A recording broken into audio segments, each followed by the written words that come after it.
In a world obsessed with military alliances and digital dominance, Norway just made a quiet move no one expected, and it didn't involve tanks, treaties, or TikTok. It involved a $1.6 trillion sovereign asset hiding in plain sight. While headlines chase Brussels, Beijing, and BRICS, Norway just made a power play that could reshape Europe's entire infrastructure, energy, and equity future, and hardly anyone's paying attention. Welcome to Geocapitalist, where we decode global wealth, one power shift at a time. If you're watching global trends like a chessboard instead of a scoreboard, hit subscribe. Let's dive in. Norway isn't just rich, it's radically disciplined. In 1990, while most oil-producing nations funneled profits into pet projects or bloated budgets, Norway did something different. It created a sovereign wealth fund not to spend, but to store. Officially called the Government Pension Fund Global, it began with a simple goal: to secure the future of a tiny Nordic nation with big oil beneath its seabed. But 30 years later, it has grown into something far more powerful, a $1.6 trillion global investor with holdings in over 9,000 companies across 70 countries. That makes it the single largest sovereign wealth fund in the world, larger than the GDP of Spain, Italy, or even South Korea. And here's the twist: the fund isn't run by oil barons or politicians. It's managed by Norges Bank Investment Management, a quiet, rules-based institution, headquartered in Oslo, operating under strict transparency, ethics, and long-term value mandates. Their mission: not just to grow wealth, but to steer capital where it matters. Which means this isn't just a fund, it's a financial steering wheel quietly influencing European boardrooms, markets, and infrastructure strategies from the shadows. While nations debate defense budgets and trade barriers, Norway is silently gaining power in a language the EU can't ignore: ownership.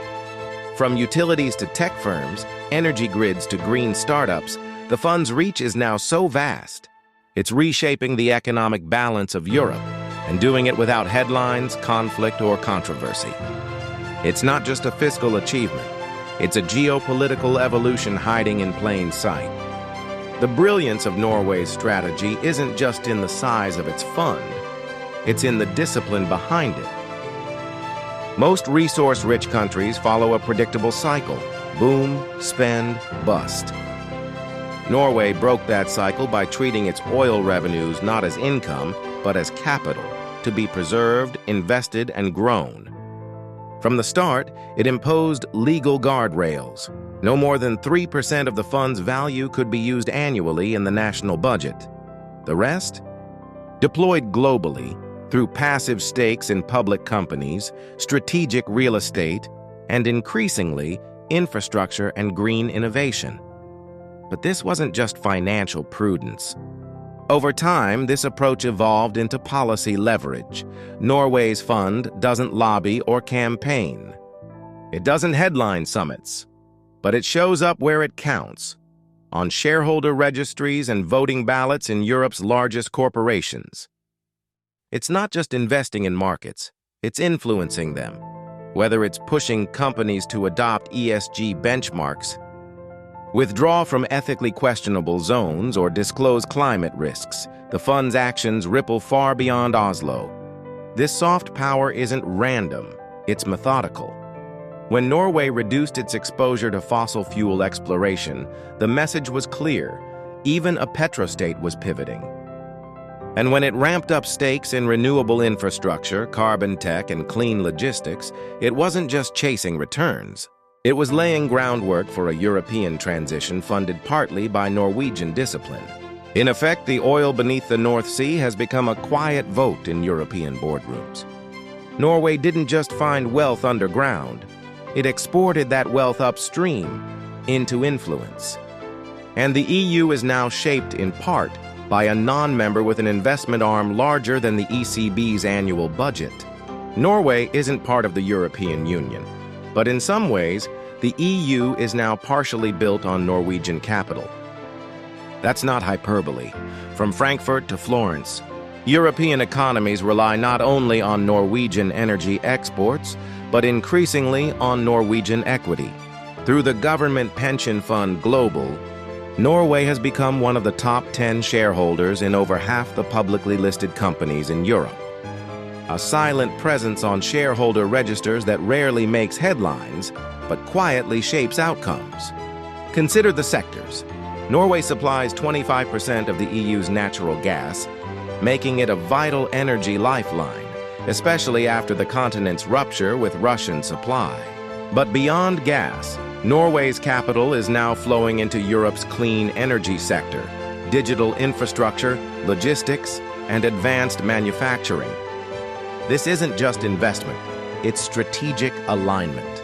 The fund owns significant stakes in companies like Siemens, Total Energies, Nestlé, and Schneider Electric.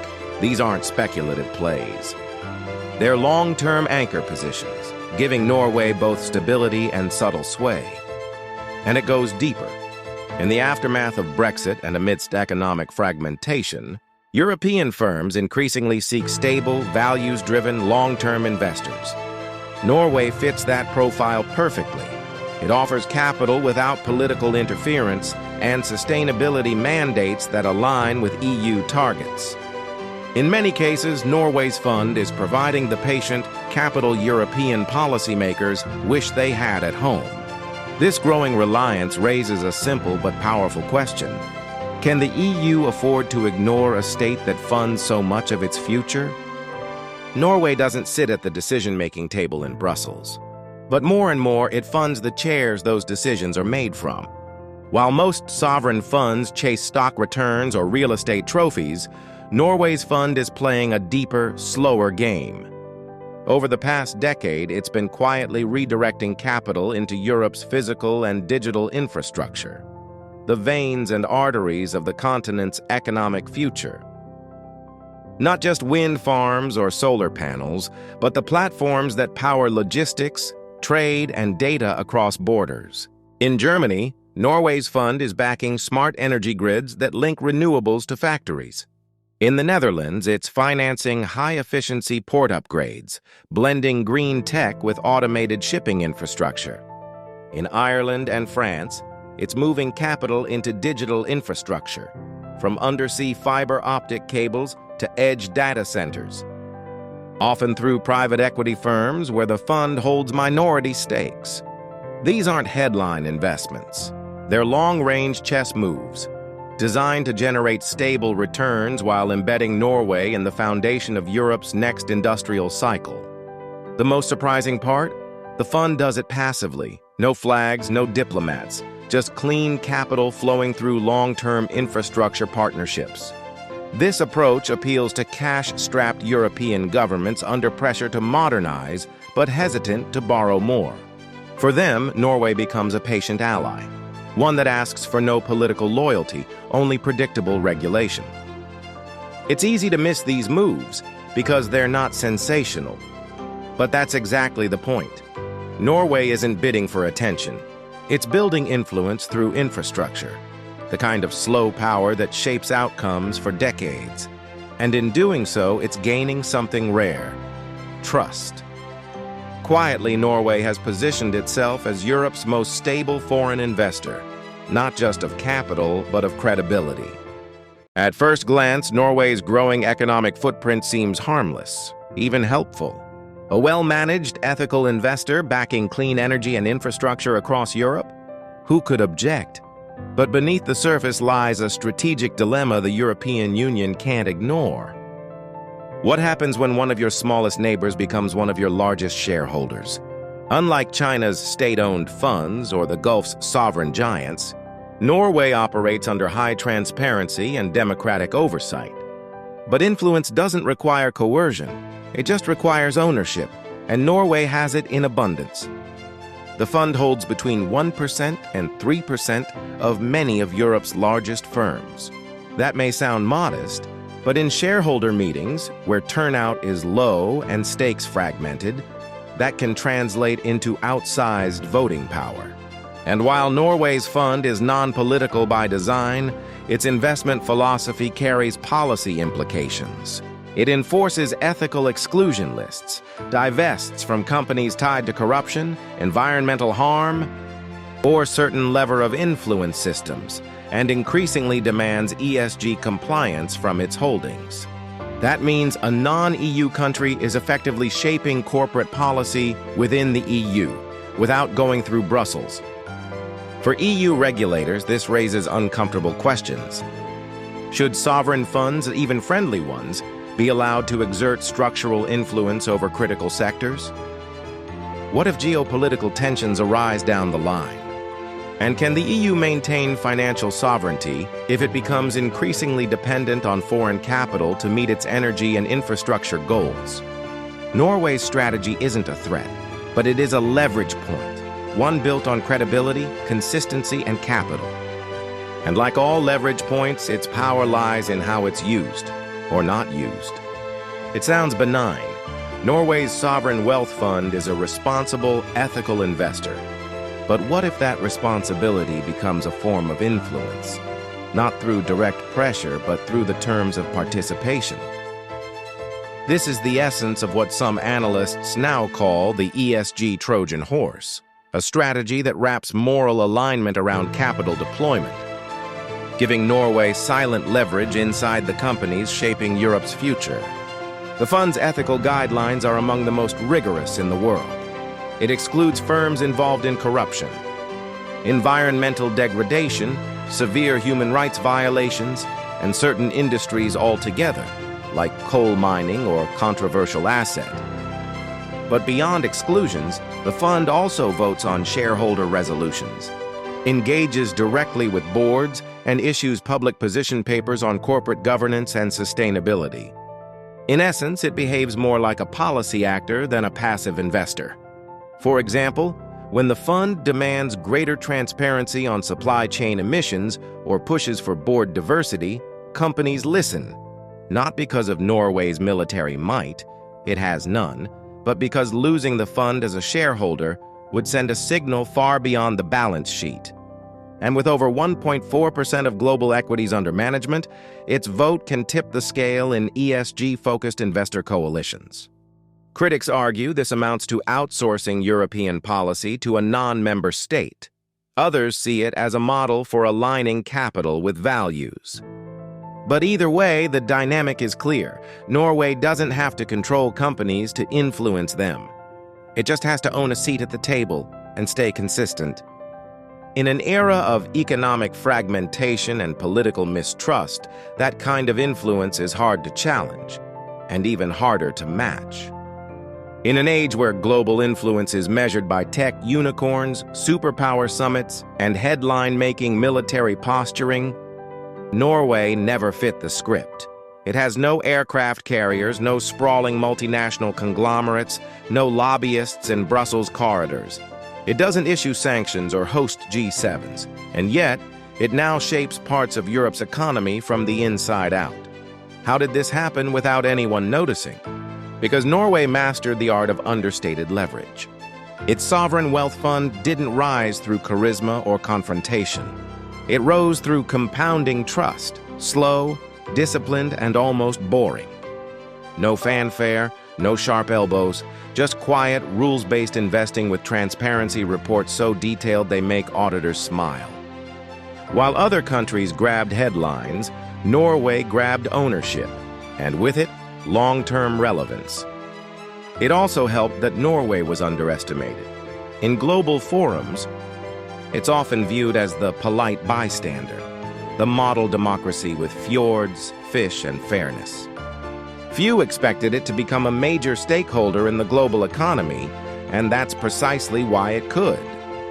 While power elsewhere is often loud and volatile, Norway's is silent and systematic. Buried in boardroom agendas, climate resolutions, and 25-year infrastructure timelines. There's an old Scandinavian saying, "The axe forgets, the tree remembers." Norway didn't forget. It watched, waited, and positioned itself, not to dominate Europe, but to anchor it. In an era where volatility is the new normal, quiet capital became the ultimate asset, and Norway wielded it like only a patient country could. Norway's $1.6 trillion sovereign wealth fund began as a fiscal insurance policy, a hedge against the decline of oil.